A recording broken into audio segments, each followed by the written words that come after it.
Mr. Frederick? Yes, ma'am, but not with these horses. Get up!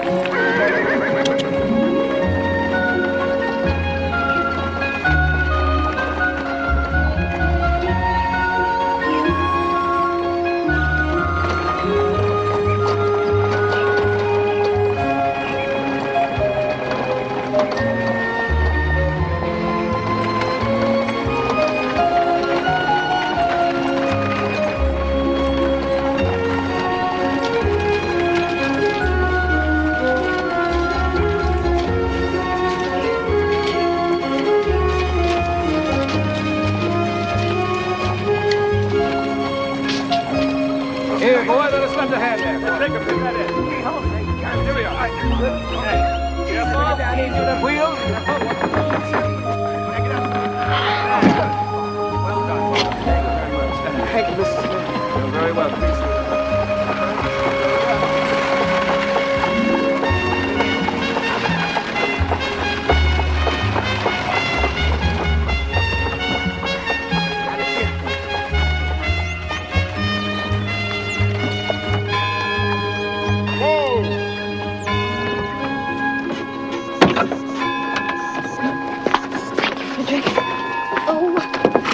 Nine already?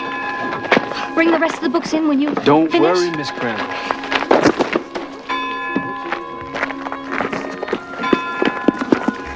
Here you are, Miss Crandall. Thank you, Mr. Frost, Dr. Adams. Plato's Republic, Euclid's Geometry, Herodotus. Herodotus. Herodotus? Herodotus. Aren't these subjects better left to men, Miss Crandall? Well, they have been, Dr. Adams, but I'd hardly say that's made things better. Good day, gentlemen.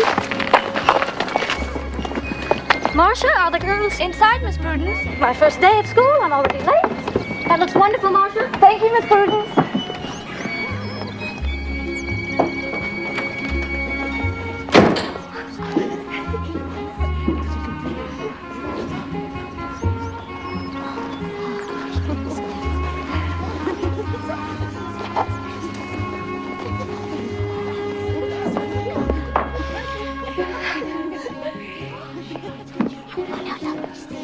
Good morning, ladies.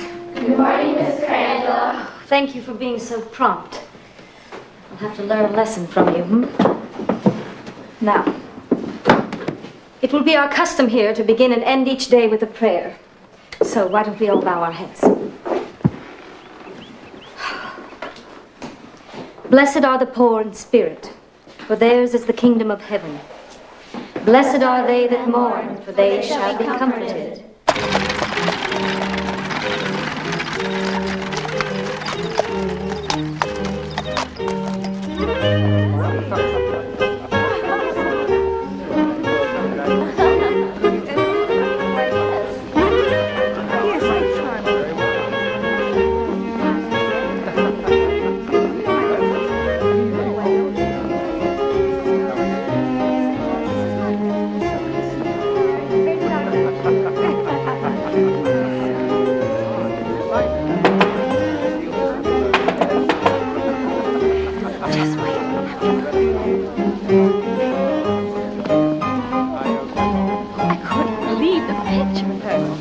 May I have this dance, Miss Crandall? You wouldn't want to insult your host, would you? I suppose it would be rude.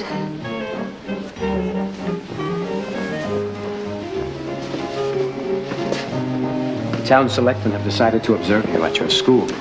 Oh, I'm afraid Dr. Adams and Mr. Frost are worried that I'm teaching their daughters to think for themselves. Oh, they'll come around. May I tell you a secret? The only reason I gave this party was to find an excuse to dance with you. Well, I hope I haven't disappointed you. I can't imagine you would ever disappoint me, Miss Crandall.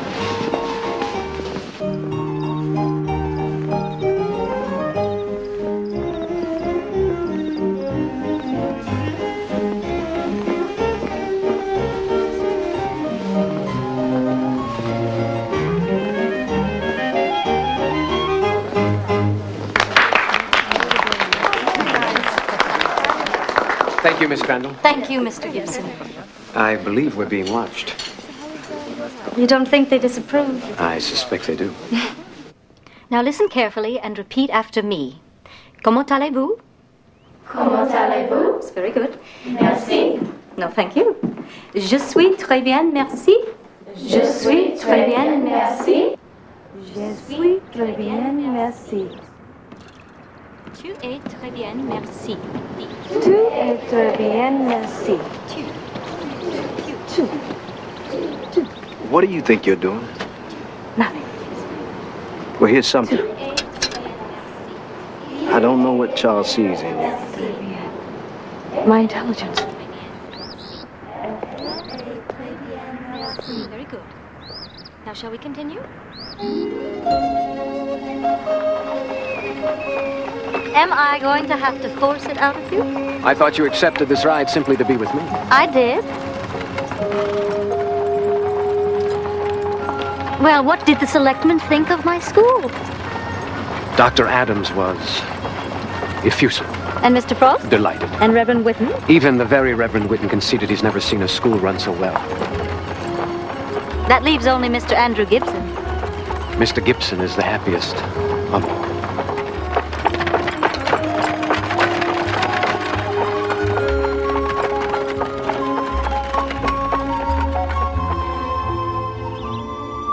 Thou still unravished bride of quietness, thou foster child of silence and slow time. Marcia?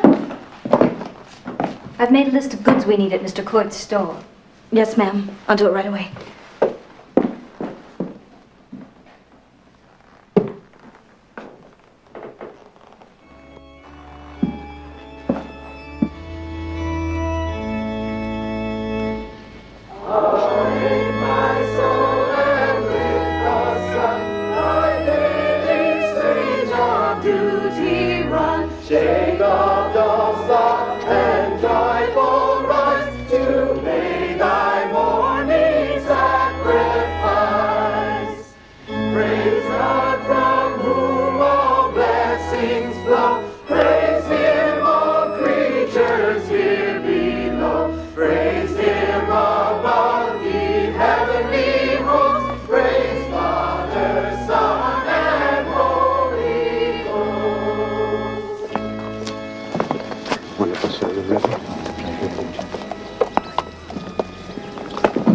Would you like to go for a walk? Yes, I would. Why don't we...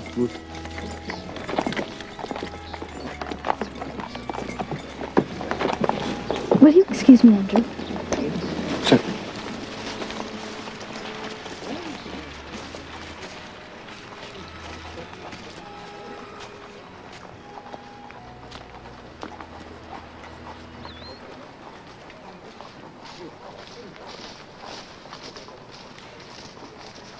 Well, one of us has to speak first, so it might as well be me. I know you don't think it's right that I've opened my own school. This isn't about the school. The elders called me in. They told me that you had left our faith. I stood there and told them that a Quaker would never... Why would they say such a thing?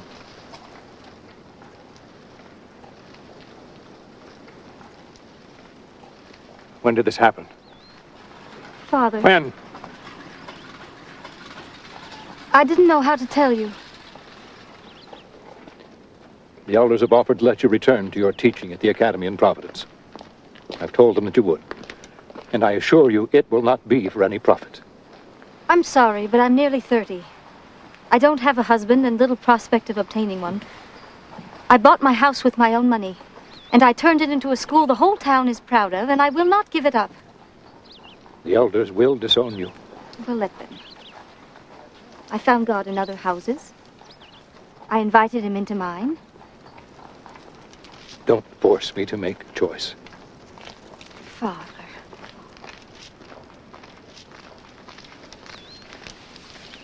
Father.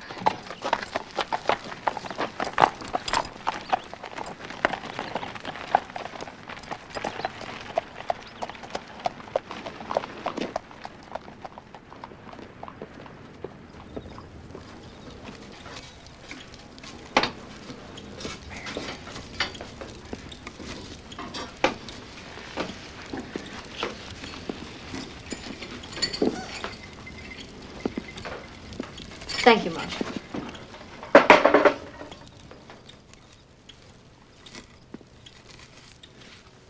Is there something else?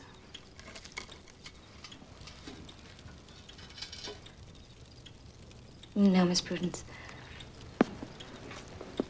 Well, yes, Miss Prudence. I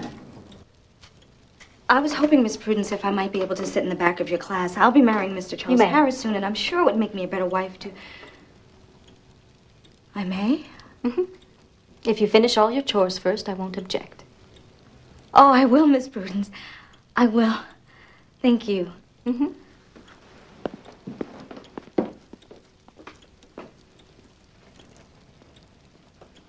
But when you buy the wares of knowledge, you cannot carry them away in another vessel. They have been sold to you, and you must take them into the soul and go your way, either greatly harmed or greatly benefited by the lesson. Who would like to read next? She's actually letting you sit in her class? I swear she's letting me do it. Well, I never heard of a white person doing such a thing. We're hoping Marcia can become a teacher in Rhode Island after we get married. I was thinking of asking her if she'd let me enroll. The white folks will never let you do it. She only let Marcia do it because Marcia works for her. Maybe times are changing, William. And maybe the leopard has changed his spots, Now, I don't mean to sound harsh, child, but I don't want to see your hopes turned into disappointments. Heavenly Father, we thank thee for what we are about to receive. Amen. Amen.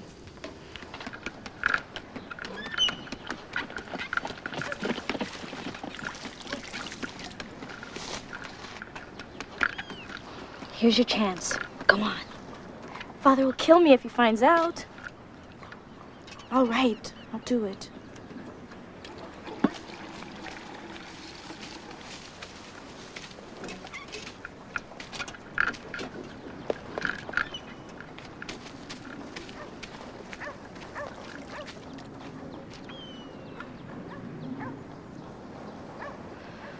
Dear Lord, please let her say yes.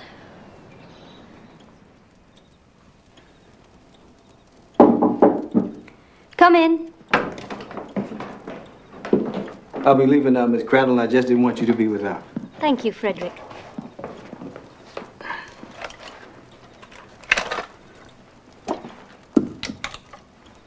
Do you know Sarah Harris? Yes, ma'am. I'm considering admitting her to my school. What do you think?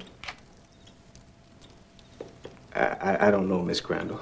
You're not against people of your race getting a higher education, are you? Oh, no, ma'am. Well? Only what? My papa used to tell me you should never tickle a porcupine. Well, I've been asking myself over and over why I should not admit her. And I can find no good reason. Why should one's skin color be an impediment to an education? Don't ask me. I didn't make that rule.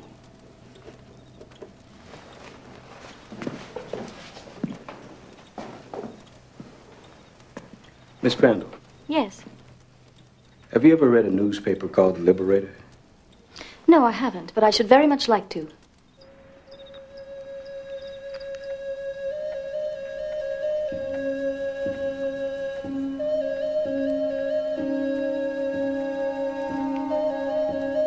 My God.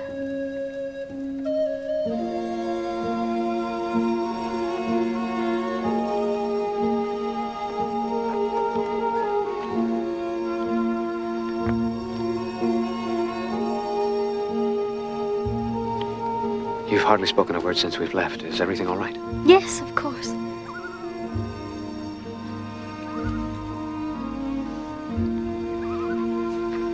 It will be 5 years this spring since my wife passed away.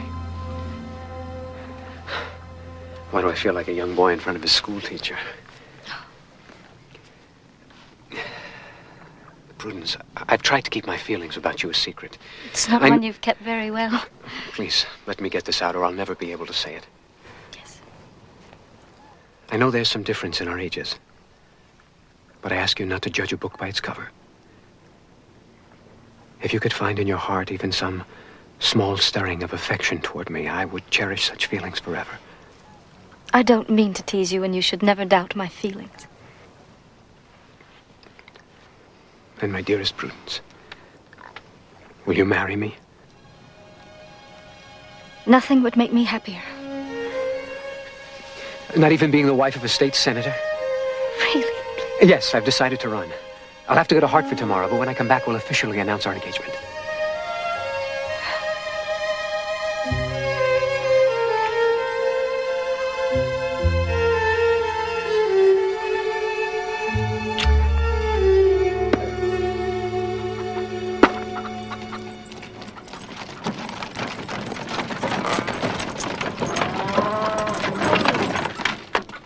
Mr. Harris. Oh, Miss Crandall. How do you do? Your daughter Sarah asked me if I would enroll her in my school. She did. After much soul-searching, I've decided to accept her. You have? Tuition is $25 per term, payable when you can. She can start on Monday. Thank you, ma'am.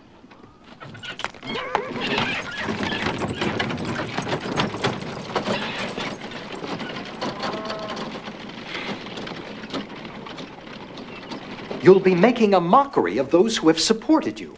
Frankly, it's a disgrace.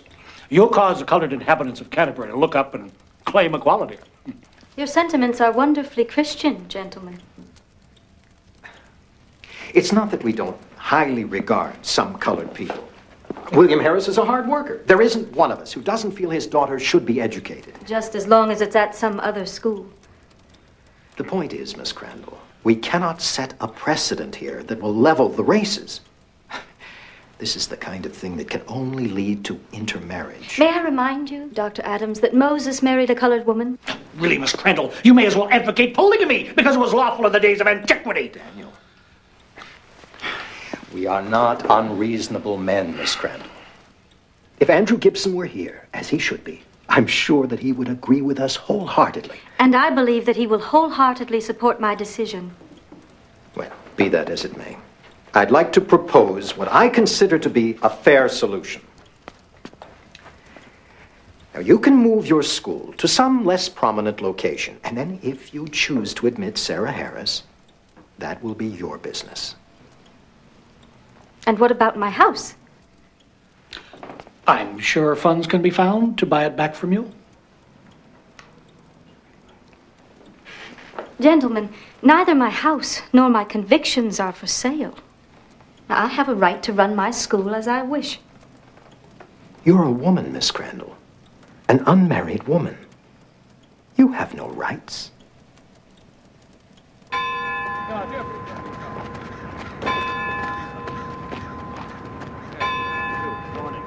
Good morning, Daniel.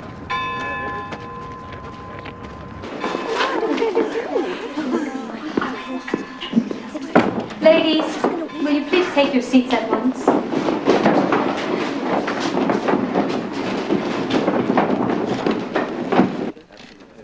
There are more coming, and Dr. Adams has joined them now. She tickled the porcupine.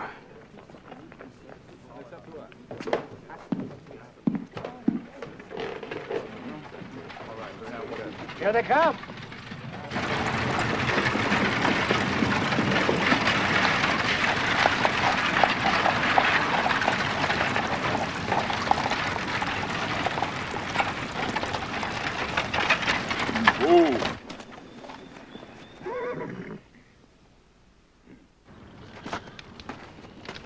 Good morning, William. How's Mrs. Harris? Much better. Thank you, Dr. Adams, sir. I'm glad to hear that. Go on back to your farm, nigger. I'm bringing my Sarah to school. This is white girls' school, William. You know that. No, sir, Dr. Adams. I don't believe that's true anymore. Come, Sarah. I'll take you in. Mr. Harris? Have you taken leave of your senses? Now, really, Miss Crandall. I will not be patronized. Good morning, Mr. Harris. Charles? Sarah, you look lovely. Thank you, Miss Crandall. Let me help you down.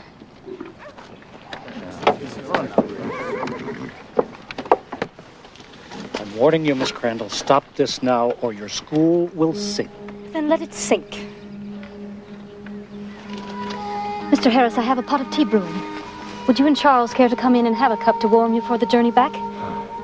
Thank you, Miss Crandall. Please.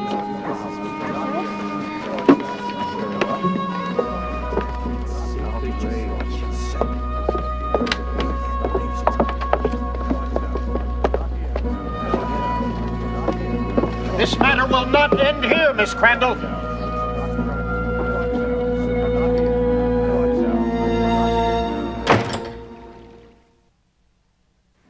Ladies, I'm sure most of you know her, but for those who do not, this is Sarah Harris. And she will be joining us in our lessons from now on. I trust you'll make her welcome and treat her as you yourselves would wish to be treated. Sarah, you may take that empty seat right there.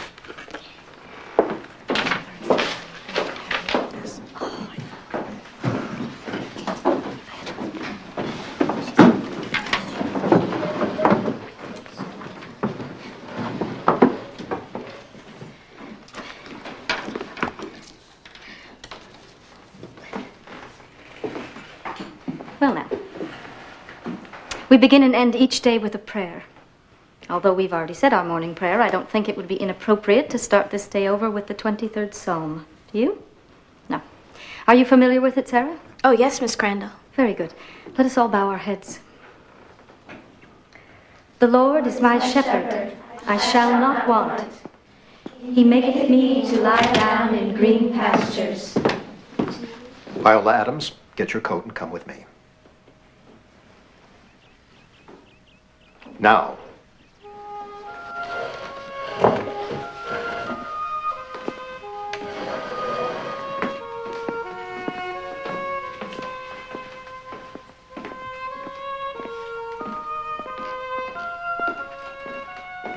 The Lord is my shepherd, I shall not want.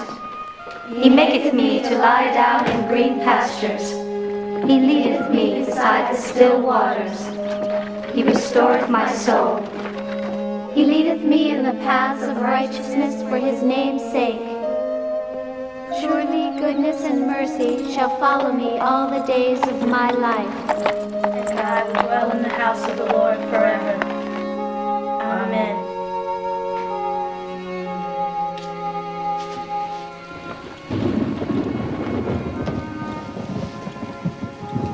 Why you could not have waited for me to come back before setting upon this course, I will never understand. I didn't want to involve you in my decision. But I am involved. I'd asked these people to elect me state senator. It was never my intention to harm you, Andrew.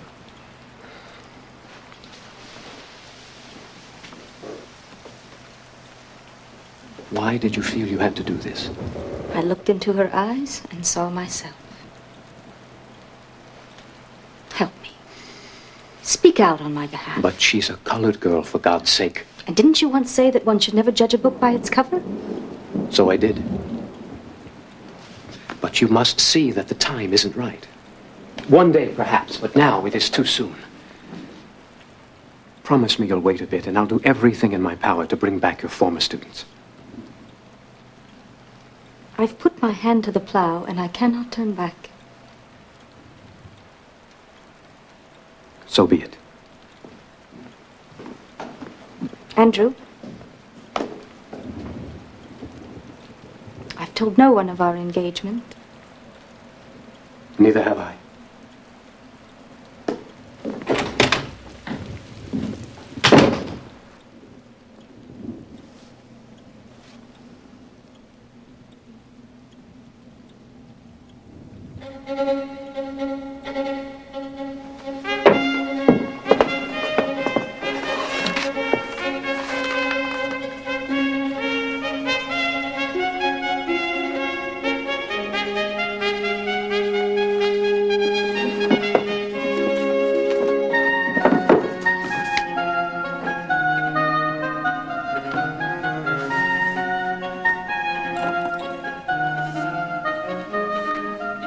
Mr. William Lloyd Garrison, the Liberator, Boston, Massachusetts.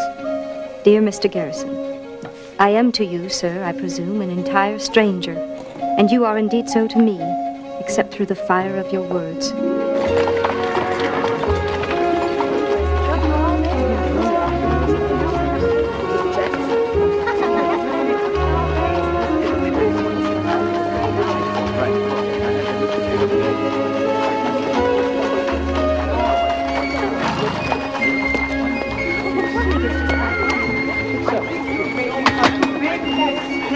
Tell me why. Because it could put us out of business. When have you ever run from controversy? No. I will not. I will not publish this. I will not retreat an inch.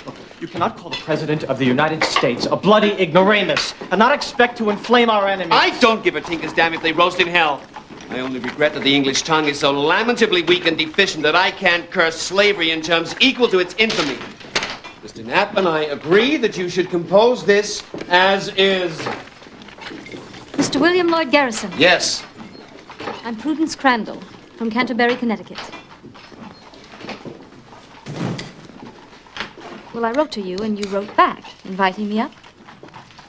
My teacher of intrigue. Forgive me, I forgot. I'm honored to make your acquaintance. How was your trip? Did you find a hotel? Yes, I'm at the Marlborough. Good. You must pardon my initial surprise only. I was expecting some kind of elderly matron. This is my associate, Mr. Knapp. Miss Crandall. How do you do? William, we Would have a lot of you work care to do. for some tea, Miss Crandall, please? Well, yes. Come into my parlor. Thank you. You'll have to excuse the clutter. I'm afraid I maintain the habits of a bachelor. Please. So, am I as you imagined me? I confess my mind drew a different picture. I thought you much older.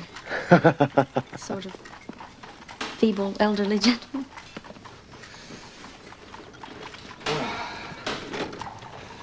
The hypocrisy in our northern states runs deep, Miss Crandall. Did you know there are still slaves in your own state of Connecticut? I had no idea. Even teachers can learn.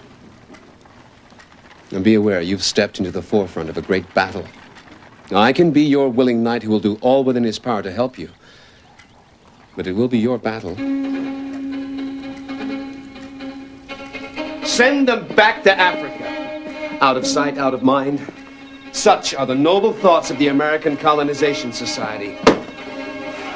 I intend to tear the mask from the faces of those hypocrites and expose them in all their naked deformity. But I'm dissatisfied with almost everything I perform. The days, the weeks, the months roll by with alarming swiftness. And what have I to show for them? How can you say that? Your paper is the one ray of hope we have. Thank you, but unfortunately it hasn't banished centuries of darkness. I'll tell you the two capital errors we've made in advancing our cause. We men have undervalued the power of women, and they have undervalued themselves. And why are the slaves not created in the image of God? Because they're black. And why would they be lazy, improvident, and worthless if set free? Because they're black. Why would the slaves, if emancipated, cut the throats of their masters? Because they're black. Why are our slaves not fit for freedom? Because they're black. And why are the slaves contented and happy? Because they're black. Why don't they want to be free? Because they're black. And why are they not our brethren and our countrymen? Because they're black. Why doesn't the North mind its own business and stop interfering with the question of Southern slavery? Because they're black.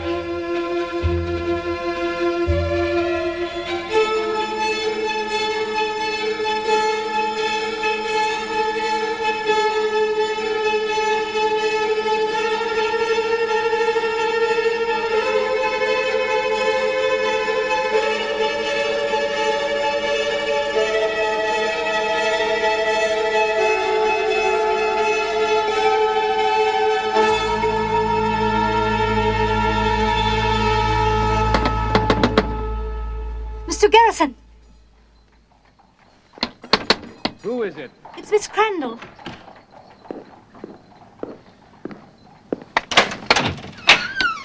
Miss Crandall? I've had a vision. No, not a vision. A calling. An epiphany. Oh, I don't know how to describe it, but I knew I had to come here and tell you right away. Oh, please come in.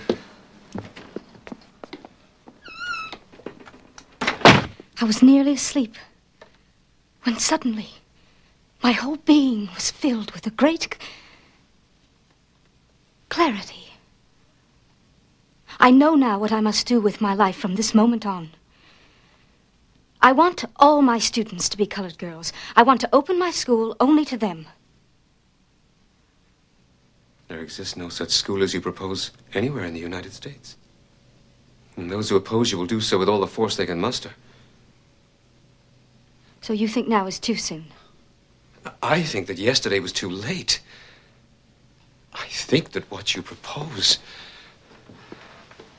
is like a clarion call heralding the onset of a great and glorious war. I want to call it a select school for young ladies of color. Will you help me with it? I'll damn anyone who gets in your way.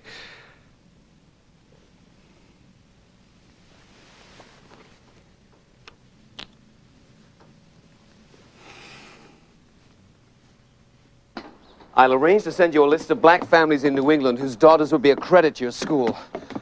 I'll also write to several abolitionist leaders and ask them to rally around your cause. Also, I correspond with a Unitarian minister not far from you, the Reverend Samuel May. If you find yourself in dire need of a friend, go to him. I can't thank you enough. I once went to prison for my beliefs, and I would do so again if I thought it would bring emancipation one day closer. What I'm saying is, you must be prepared for the same. And if such a thing were to happen, where will I find the strength to bear it? I'm an agitator, not a mystic. You'll solve your riddles when you need to solve them. Au revoir, Prudence Crandall. Au revoir, William Lloyd Garrison.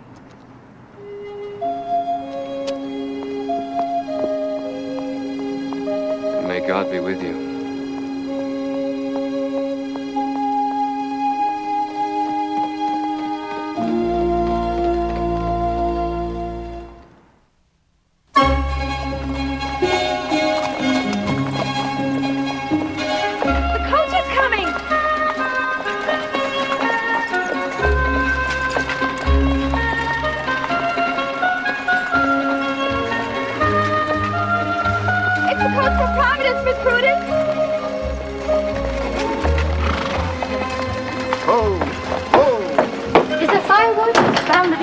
Been chopping all morning. Yes?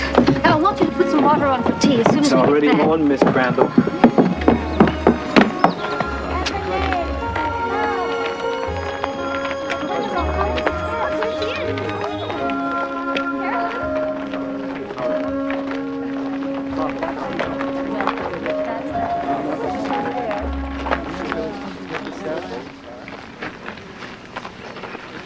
There she is.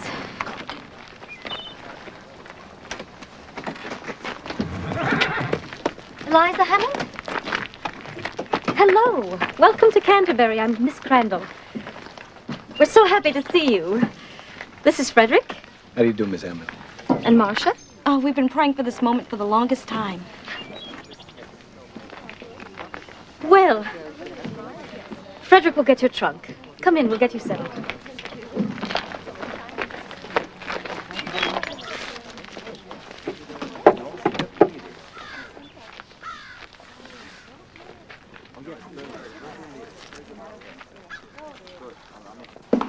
This is where we do our work.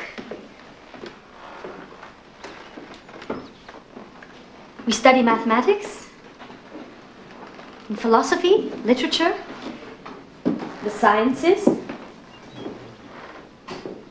Do you like to draw and paint? Well, we study art 3 times a week. Would you like to see your room now?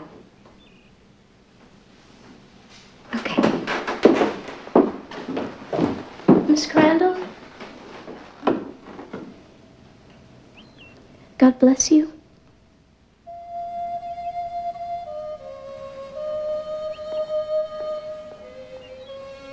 So we know that a squared plus b squared equals c squared. Miss Prudence Crandall has perverted this school from its original and avowed purpose. Is this how we're to be paid back for our support? I call on you, you who value your property, to be roused by the spark of self-respect and prevent this woman from destroying our town. What say you? Yes. As it says in the book of Joshua, now therefore ye are cursed, and there shall be none of you be freed from being bondmen, and hewers of wood, and drawers of water for the house of my God. In vain did our forefathers cross rough seas and leave us this land. In vain did our ancestors bleed. In vain did they toil. If we weaken now and suffer these Negroes to share our houses, our fields, our fields. Do we really want 30 or 40 unmarried colored girls living in the heart of our town? How long do you think it'll be before it's 3, maybe 4 times that number? Now, this petition will force our elected representatives to pass a law to stop her from bringing the sin of intermarriage to our community.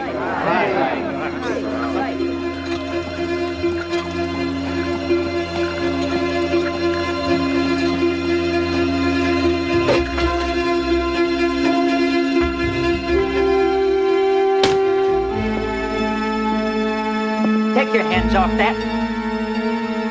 Sorry, sir.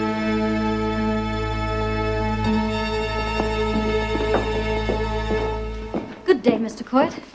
I'll need these supplies for my school. Frederick will be by to pick them up later. I'm afraid I won't be able to sell my goods to you anymore. I pay my bills. If I sell to you, no one else will buy from me. The town's voted a boycott against you until you get rid of your colored girls. Really? Did the town also vote to poison my well? Marcia?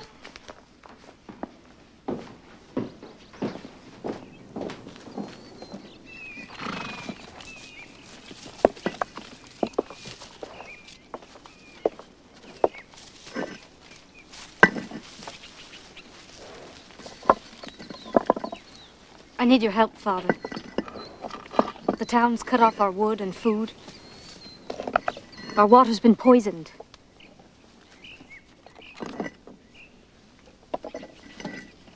Please,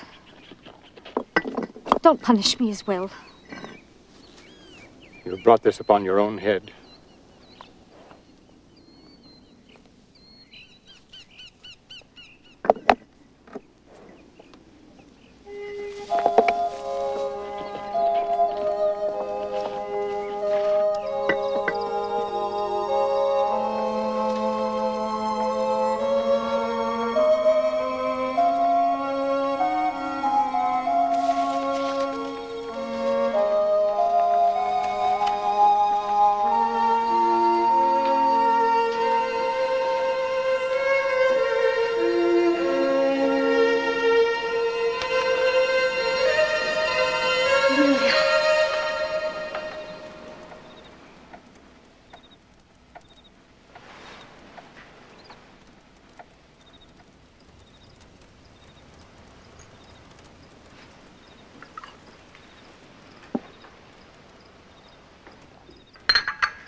Is something wrong with the roast?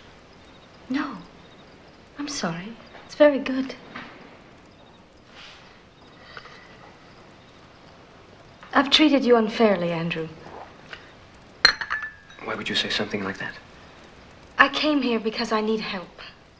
I came here for your strength. As a lover or an ally?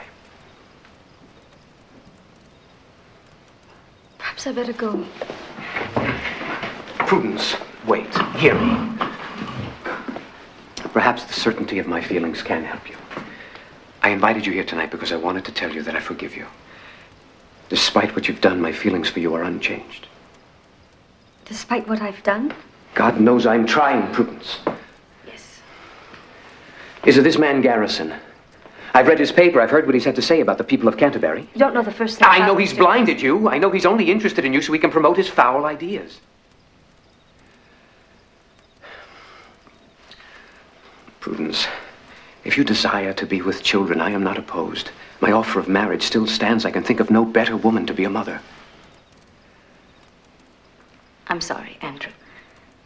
These girls I teach, they are my children. And what are you teaching them? That they're equal to white people? That once they leave the sanctity of your school, the world will treat them differently than before? What kind of a lesson is that? The only one I can teach. And the world will treat them differently because they'll change that world. Even if others blindly oppose it. Take heed, Prudence. There is an anger in this town that will only grow deeper.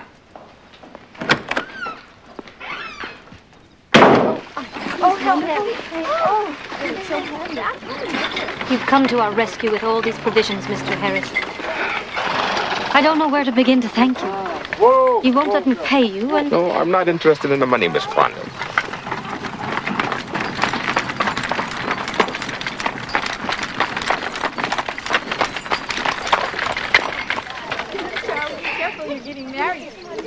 Sarah's told me you once hoped to be a teacher. Will you come to the school and lecture for us? It would mean so much to the girls and me. Well, now, that's possible, Miss Crandall. I like that idea. Yes? Yes. So we'll call it a deal? You sure you don't want Charles to drive you all back in the wagon after it's loaded up? It's a lovely day. The exercise will do us good.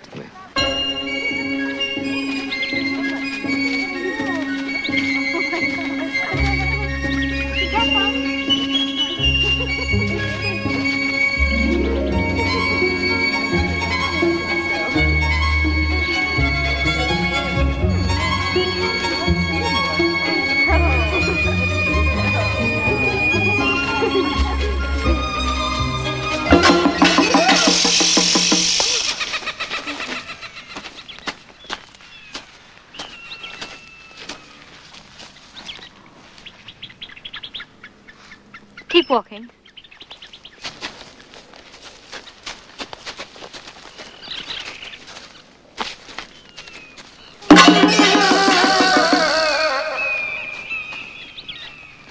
You may hold hands if you wish. Keep walking.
Reverend Whitten? I'm sorry, Miss Crandall, but the trustees of the church have decided to bar college from services.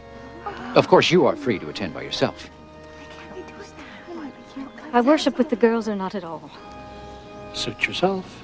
God doesn't judge the black sheep apart from the white, Mr. Frost. Do you presume to speak for God as well, Miss Crandall?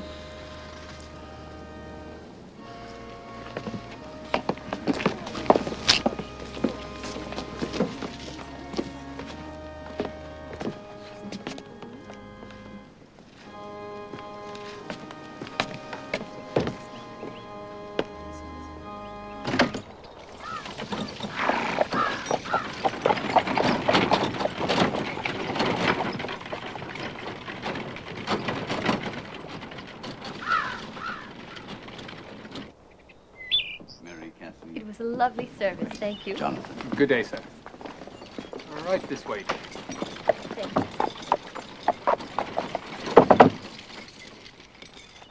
Reverend Samuel May? Mr. William Lloyd Garrison said I should seek you out when I was in need of an ally. You must be the school teacher from Canterbury. So I turned and considered all the oppressions that are done under the sun. Behold the tears of the oppressed, for they had no comforter. But on the side of the oppressor, there was power, But they have no comforter either. I look out at your faces and see a beautiful variety. This is God's work, and we must never, ever pervert it into a monotonous sameness, and then praise ourselves and call it good.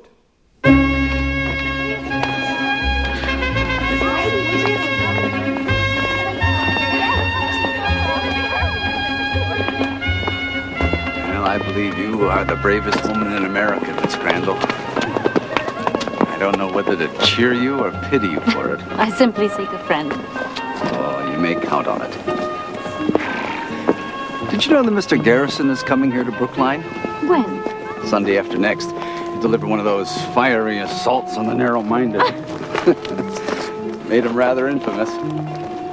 He'll be staying at my home, and I'd be happy, indeed, honored to accommodate you as well. Oh, I'd be delighted. See you again in 2 weeks.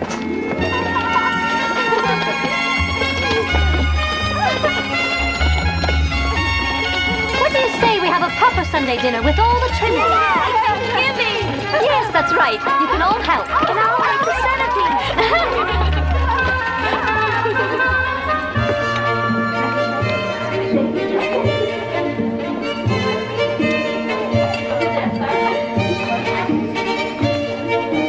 I think it needs more flowers. I'll be right back.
Stand up.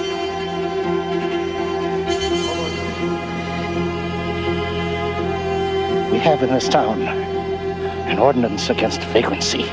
I live at Miss Crandall. Law says we can strip vagrants naked and whip them 10 times before we throw them out of town. Oh, Lord, please don't hurt me. Send you all back to Africa.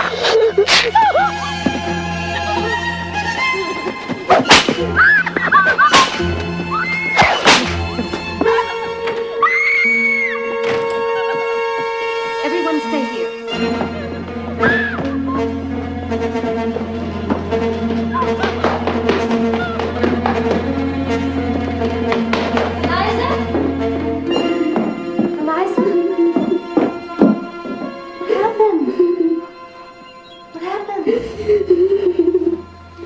Can I see you?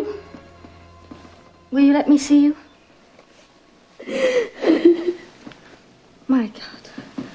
I'm sorry. I'm so sorry. I'm so sorry. I'm sorry. Mr. Frost!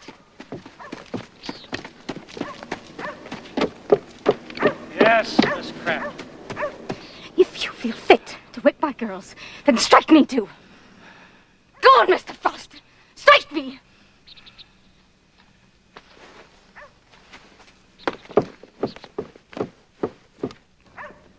These fine citizens of Canterbury are just beginning to show their true colors. Now we've got to turn the screws more tightly than they can imagine. Yes, there's a petition circulating to close the school, and the state legislature is debating this very issue. Let them pass a law. I have to go to London for several months to raise money for the cause, but when I come back, we'll take it to the Supreme Court in the land if need be. I don't know how much longer the girls can withstand such blind hatred. No, they can't waver now. If the law whips them, they must bear it. Each blow will resound throughout the land. Sheer lunacy to use a vagrancy law against these children. These are lunatic times, Reverend. My God, I almost wish he had whipped her. Think of what we could have said about that in the Liberator. If you'll excuse me. William.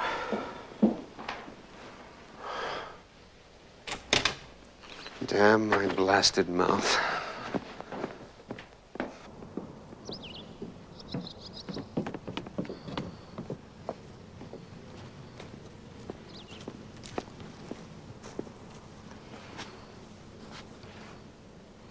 Prudence,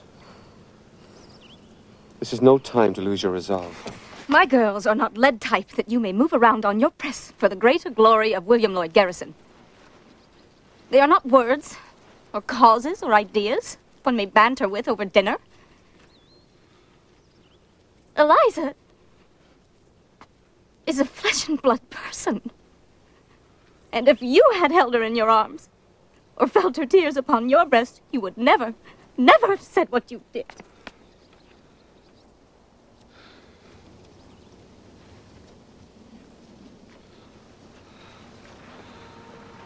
Forgive me.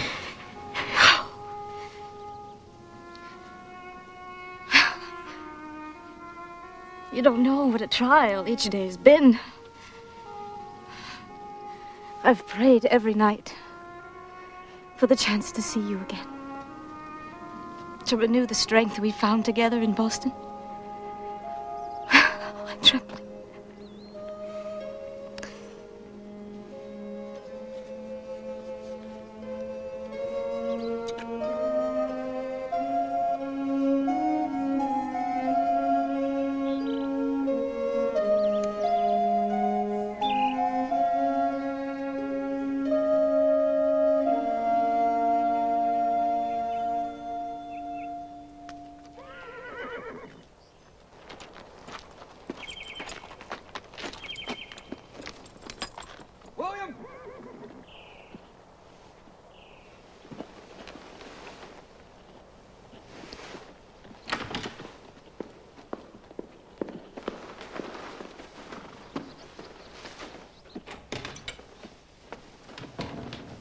William, you must hurry. William?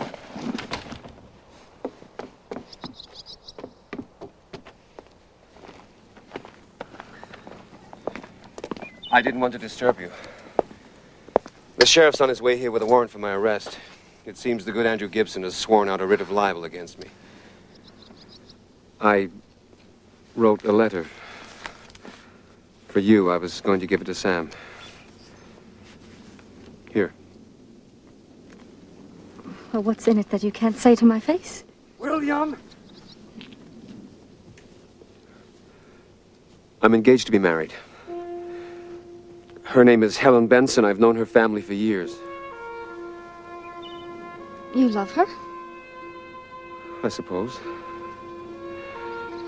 Yes. Prudence. You'd better go. Put aside your feelings for me.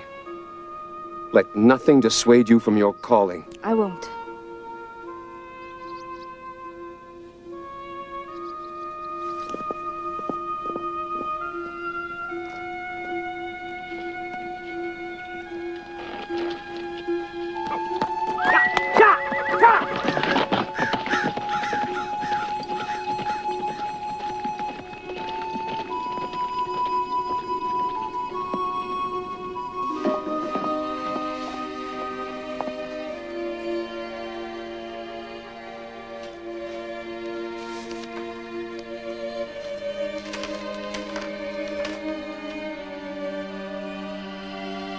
My dearest Miss Crandall, whose influence is so potent as woman's, whose benevolent heroism or moral excellence or deep devotion is comparable to hers.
out there who would call you degraded simply for the color of your skin. We must reject this utterly. Ladies, pray continue, Mr. Harris. 3,000 years ago, our ancestors occupied the forefront of civilization. The Egyptians were black Africans. Herodotus, the father of history, says as much. I'm sorry. What's going on out there? They passed a law. The black law, they call it. Says you can't bring colors from another state to Connecticut in order to teach them. They're celebrating. Everybody come.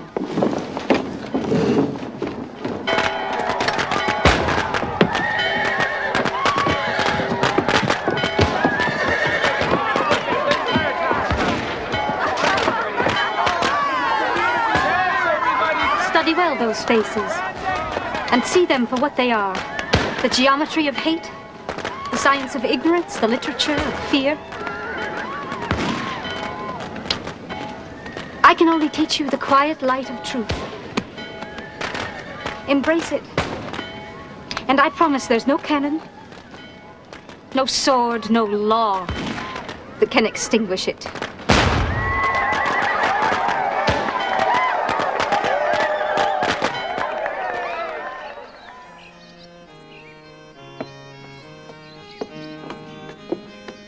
I wish it were you getting married today, Miss Prudence. And I wish we weren't moving away. Oh, now enough of that. Rhode Island is right next door. I'll never forget all that you've done for me. Miss Crandall, I'm sorry, Sheriff Cady, a man and a woman are about to be married here. but it's this black law. I have a warrant for your arrest. You'll have to come with me.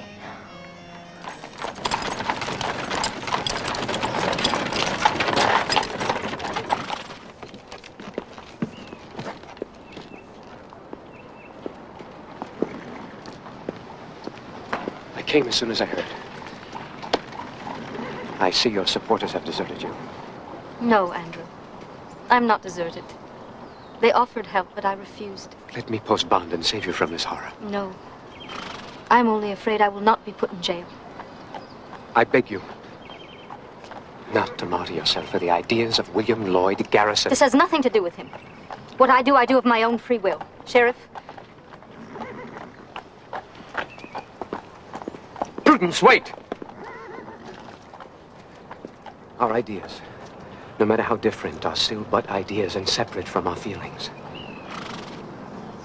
There was a love we both once professed. I swear mine again now. Then come with me.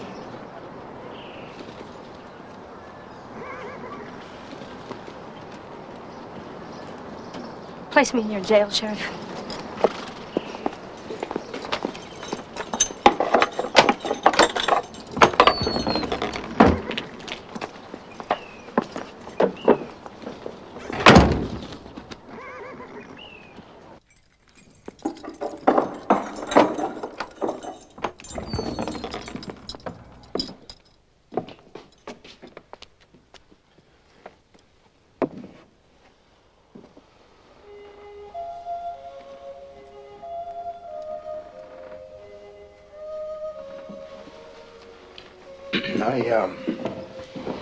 I cleaned up for you. And I thought you might want the Bible. My wife is making a supper. Will you thank her for me?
Crandall, are you decent?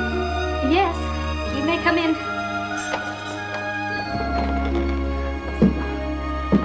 This was hand-delivered for you, Miss Crandall.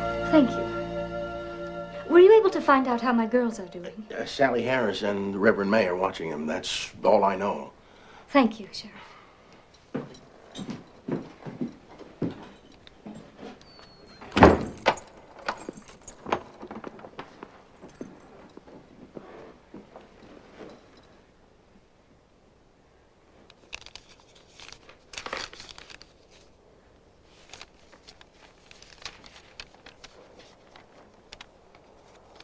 My dear Prudence, I've just learned of your imprisonment, and I send this letter to you with all possible haste.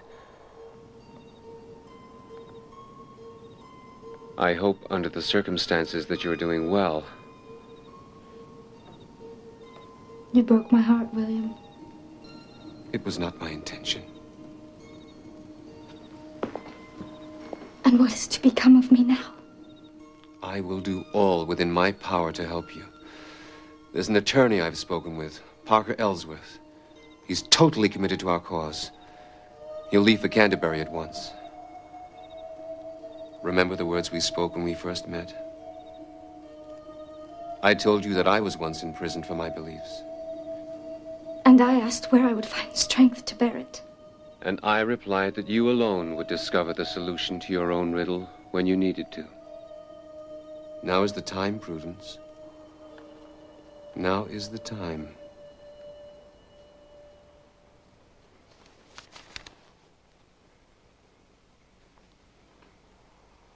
When I am weak, then I am strong.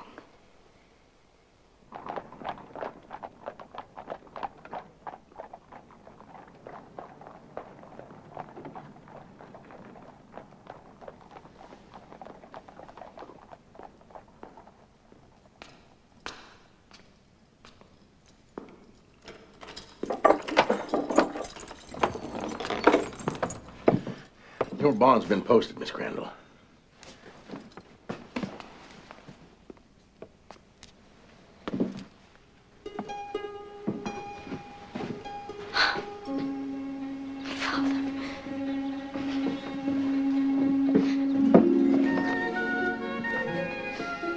The newspapers are calling you the most stubborn, stiff-necked female in the entire country. I'm sorry. I'm so sorry. We Crandalls have always been stubborn and stiff-necked. Especially when we're right.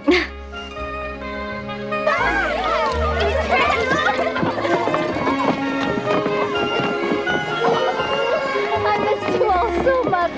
Oh, we prayed for you. Did you? I prayed for you too. Eliza has a present for you. What is this?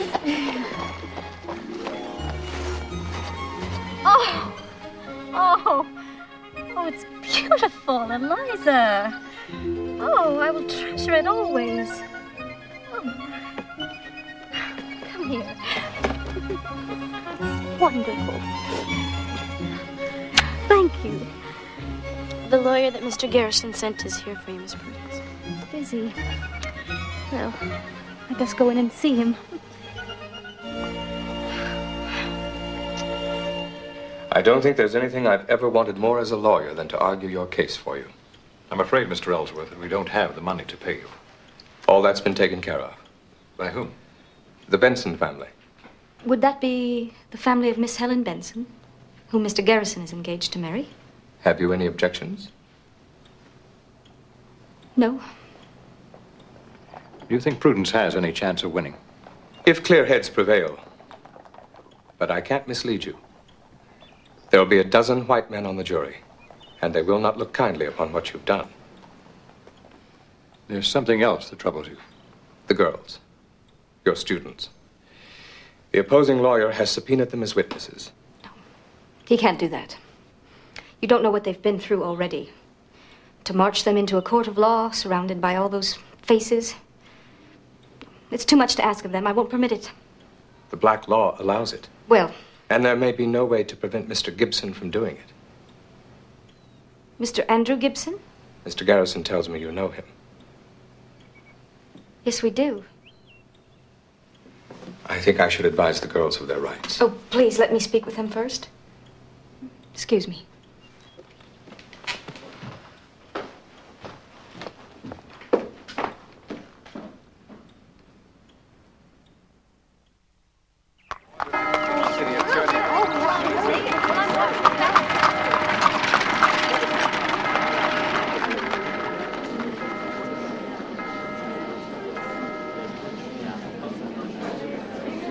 Hear ye, this is case number 213 before the County Court, Wyndham, Judge David Daggett presiding.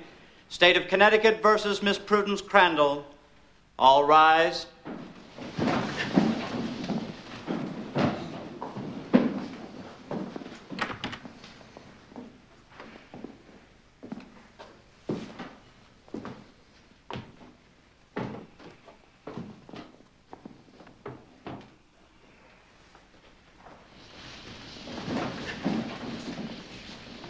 Has the jury been sworn in? Yes, Your Honor. Your Honor?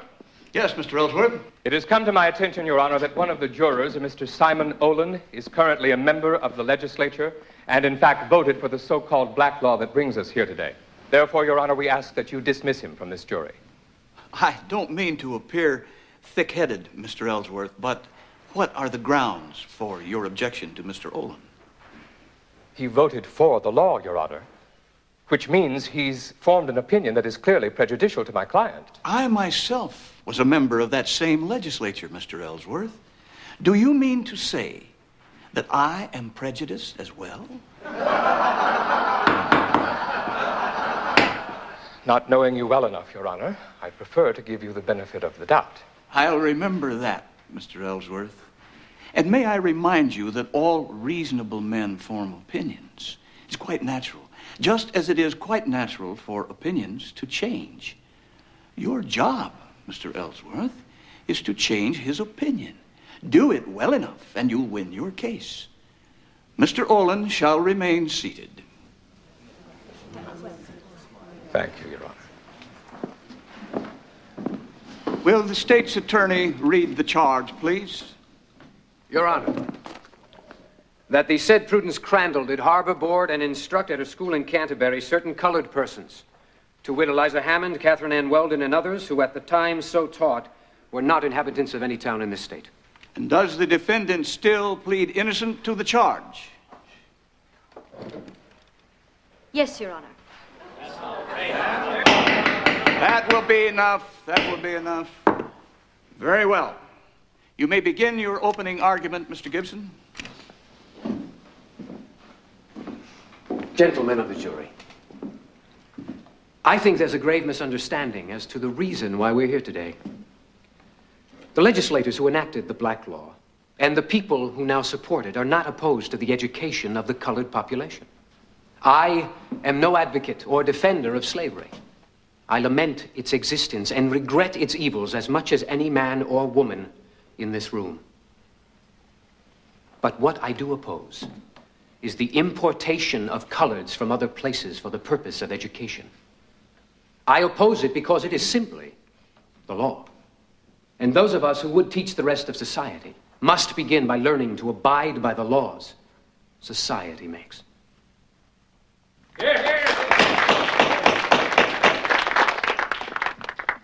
Mr. Ellsworth. Your Honor, gentlemen of the jury, my worthy opponent, Mr. Gibson, has asked you to uphold the law. I admire his reasonableness and applaud his noble sentiments. Only I can't help but wonder why he neglected to mention one small item. The Constitution of these United States.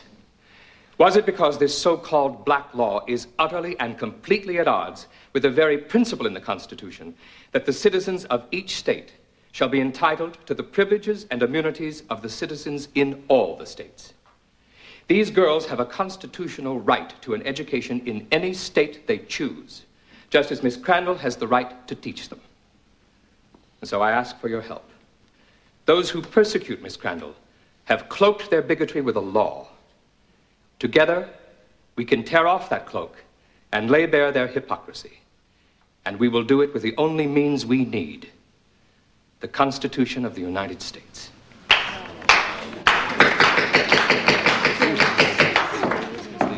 The state may present its case now.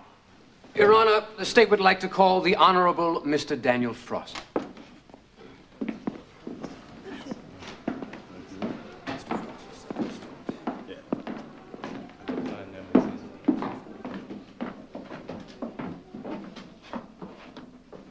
Do you solemnly swear to tell the truth, the whole truth, and nothing but the truth, so help you God? I do. You may be seated, Mr. Frost.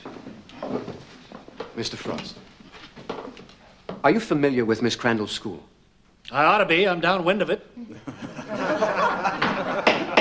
Objection. I move his remark be stricken. Sustained. The jury is to disregard Mr. Frost's remark. Mr. Frost, have you ever had occasion to visit Miss Crandall's school?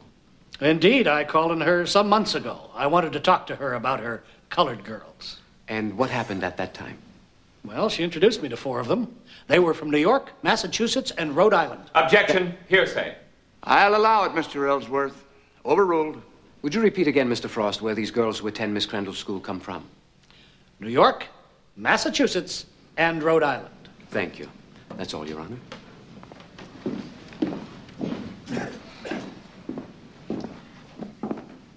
Tell me, Mr. Frost, you would consider yourself a law-abiding member of the community, would you not? I would. Then tell me, Mr. Frost, what law gave you the right to tear the clothes off a poor, defenseless black girl, throw her to the ground, then whip her? Mr. Frost is not on trial. The question is abominable. Is it irrelevant that those who would uphold the black law degrade the very Constitution itself? Objection sustained. I've done with this man anyway. I only did what any other honorable white man would do, and I'd do it again. May we move on, Mr. Gibson? Your Honor, at this time, the state would like to call Miss Eliza Hammond. No, I won't let you. I plead guilty, Your Honor. No, don't.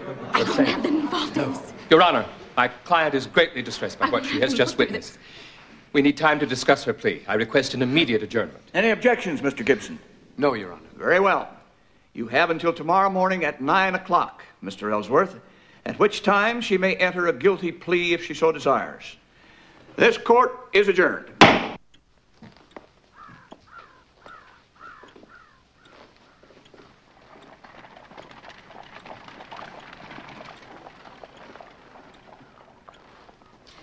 I can't put them through it. You have no choice. I do. I do, really. Forgive my stubbornness, Father. It's brought nothing but hatred upon this house. I plead guilty, and I spare them. Spare them? Spare them what? If you change your plea now, the state wins. And all that you've tried to teach these girls will have been for naught. Perhaps it has been anyway. I have nothing left to give them. Except your strength. Give them that.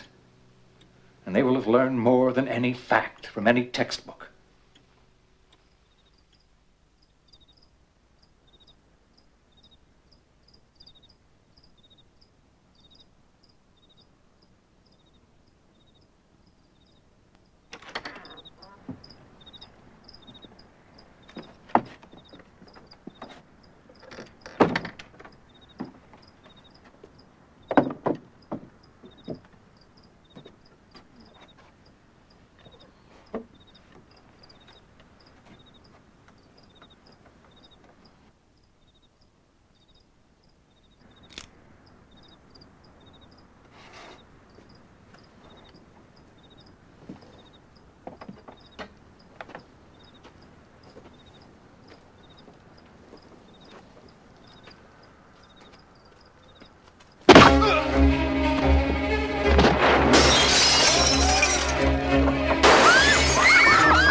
Frederick Olney?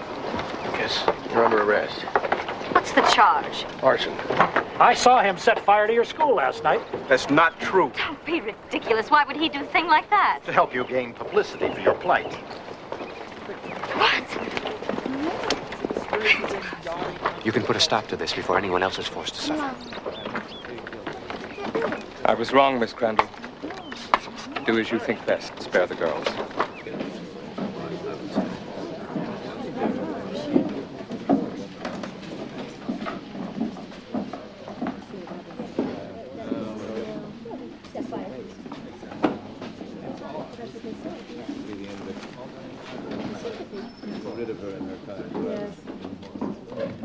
Your Honor, at this time, the state is willing to accept a guilty plea by Miss Crandall.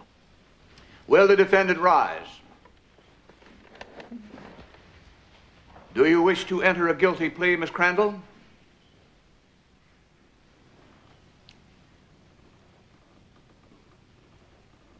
No, Your Honor. I maintain my innocence. Very well. Let us resume the proceedings. Mr. Gibson? Your Honor, the state calls Eliza Hammond. Eliza Hammond, will you now step forward? We object to this witness, Your Honor. The state has every right to call her, Your Honor. Approach the bench, gentlemen. What are the grounds for your objection, Mr. Ellsworth? Your Honor, the witness cannot testify without implicating herself. May I remind Your Honor that the black law specifically states she must testify as a witness in any prosecution. The legislature has no right to compel a witness to answer a question that might implicate him. The law is clear, Mr. Ellsworth. She must take the stand. The witness may be sworn in. Miss Hammond?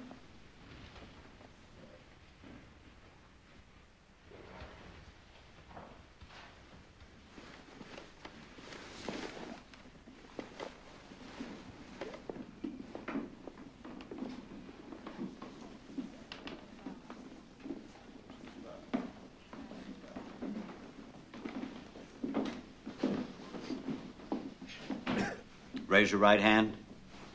Do you solemnly swear to tell the truth, the whole truth, and nothing but the truth, so help you God? I do. You may be seated.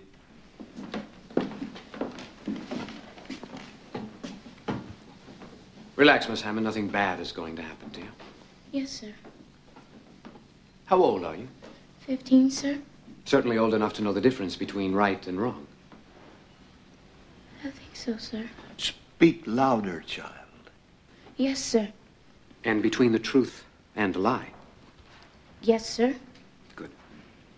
When did you come to Canterbury?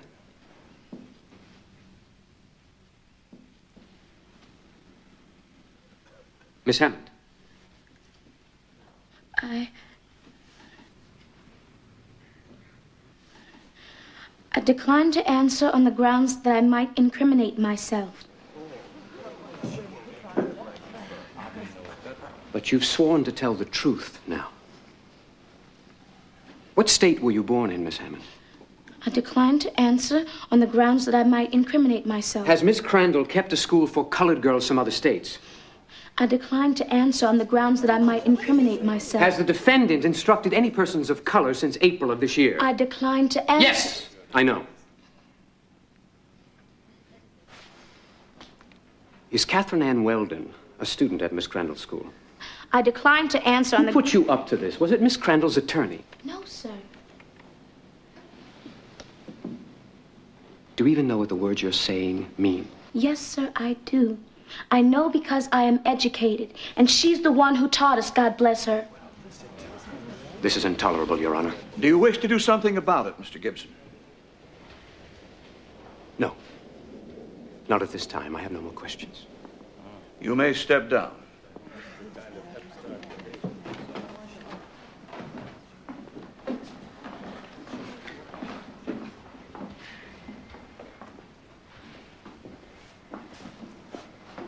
Your Honor, the state calls Catherine Ann Weldon to the stand.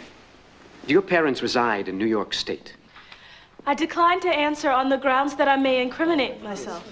Has Miss Crandall boarded and instructed colored persons not of this state? I decline to answer on the grounds that I may incriminate myself. I decline to answer on the grounds that I might incriminate myself. I refuse to answer on the grounds that I may incriminate myself. May I remind you, Miss Harris, that you are a resident of Connecticut and therefore cannot be implicated under the law in question. Now, please answer.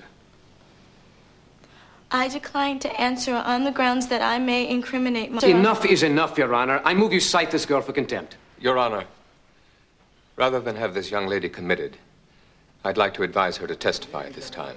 Sound advice, Mr. Ellsworth. You will answer the questions, Miss Harris. Thank you, Your Honor. Now, Miss Harris, are you a member of Miss Crandall's school? Yes. Is Eliza Hammond a pupil? Yes. Catherine Ann Weldon? Yes. Ann Peterson? Yes, yes, yes. And they all come from other states, do they not? Yes. Miss Crandall runs a fine school, Your Honor. We pray twice a day. She's taught Eliza how to paint and Theodosia the piano. Amanda could barely read when she started. Now she's writing poetry, makes you cry. It's so beautiful. And I'm going to be a teacher someday. And I pray to God that I can do half as much to help others as Miss Crandall's done for us. That's all well and good, Miss Harris. But your teacher is violating the law. That's all, Your Honor. The witness is excused.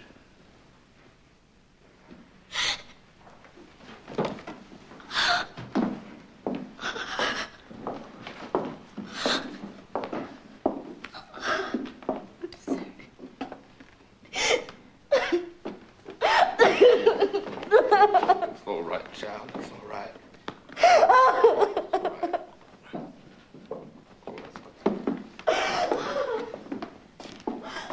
The prosecution rests, Your Honor. Mr. Ellsworth? The defense has no witnesses to call, Your Honor.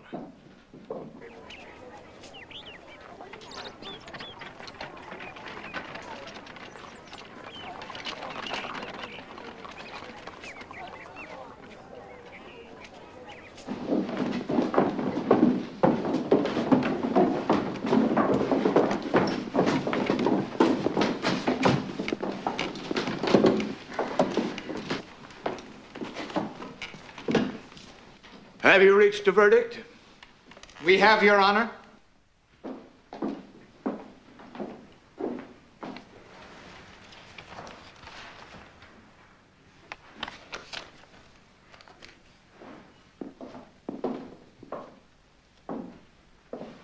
Will the defendant rise? How say ye, gentlemen? We, the jurors, find the defendant, Miss Prudence Crandall, guilty as charged. Miss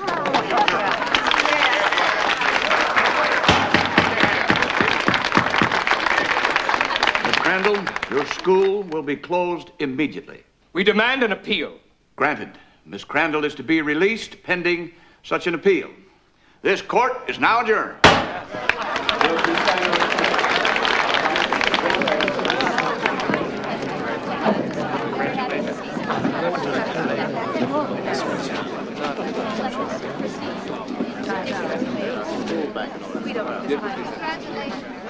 It's only the first battle. There'll always be one more. We should have our towns. Children, here you see in modest dress